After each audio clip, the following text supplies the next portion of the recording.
This video is made possible by our generous supporters on Patreon. Check out patreon.com/NWR for all the details.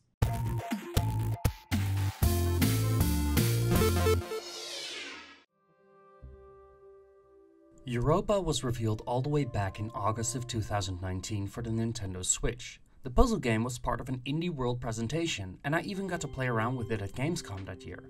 While attempting to tie together multiple unique ideas taken from a lot of inspirations, Youropa unfortunately didn't manage to leave much of an impact on me. While its puzzles are inventive and it has an interesting aesthetic, the slow pace and progression make Youropa feel like it's at the end of its rope far too quickly. I remember as a kid playing around with a toy that was a blank action figure that you could draw on top of using wipeable markers. In a sense, Youropa has a similar protagonist. You play as a nameless blank figure with a large head. At the beginning of the day, Paris is upended by a gravity-distorting event that leaves the city in floating, disconnected pieces. It's up to you to reconnect these floating pieces of the city and solve puzzles to provide them with power. The twist is that you can distort gravity by walking over rounded edges and slopes, which causes gravity to twist and turn with your perspective. The best shorthand for this is how you can walk on the edges of planetoids in Super Mario Galaxy to reach the bottom side of the same planet. However, when you step off a ledge, gravity returns to normal and you fall to your doom.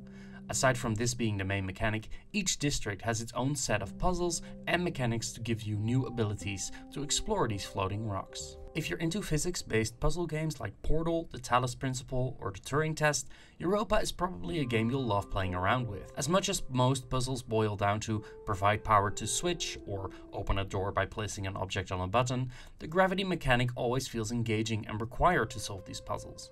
Placing a box on a grounded floor and then walking up the same wall to grab that box from the wall to carry it upwards feels pretty inventive for a genre that tends to rely on performing the same task countless times before reaching the end. But with Youropa, it's not the mechanics that start to wear thin, but its lack of character and personality. The blank protagonist you play around with can be recolored using stickers, paint, and all sorts of decorative items, but the character rarely feels like you. There's an option to share creations online with other players, but even when finding these designs, it never made me really connect with the world or its inhabitants. From the alien-looking enemies that resemble dogs and giants, to its floating levels that have great puzzles but become a slog to traverse.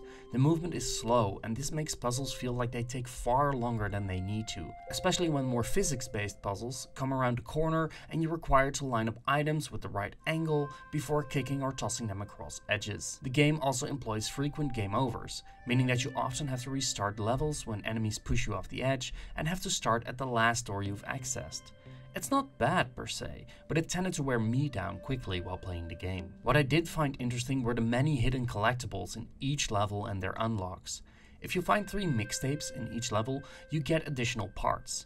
These parts can be used in the custom level creator, which allows anyone to play around with building their own levels and sharing them online.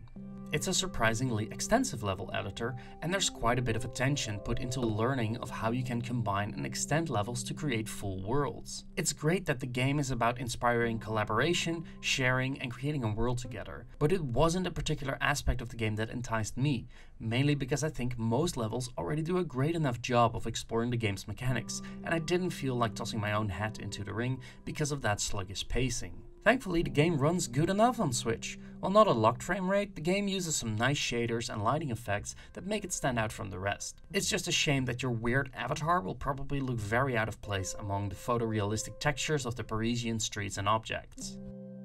Youropa left me feeling quite ambivalent about the final product. As a puzzle game, it has some clever mechanics and explores them with plenty of abilities to extend your playing experience for quite some time. However, it must be said that this playtime feels extended by a sluggish pace that makes exploration and even some of the puzzle solving feel exhausting at times. The game runs good enough on Switch, and for those of you who like trying their hand at creating games or levels of their own, Youropa has plenty to offer here. But if you're looking for something with its own personality or a story that will keep you engaged while solving these puzzles, you're going to have to pull some other strings. This video is made possible by our generous supporters on Patreon. Did you know that Nintendo World Report is funded directly by fans like you? When you support Nintendo World Report on Patreon, you get immediate access to multiple exclusive podcasts every month, exclusive Discord channels, an early look at select content, and more, all for as little as $1 a month. Check out patreon.com/NWR for all the details.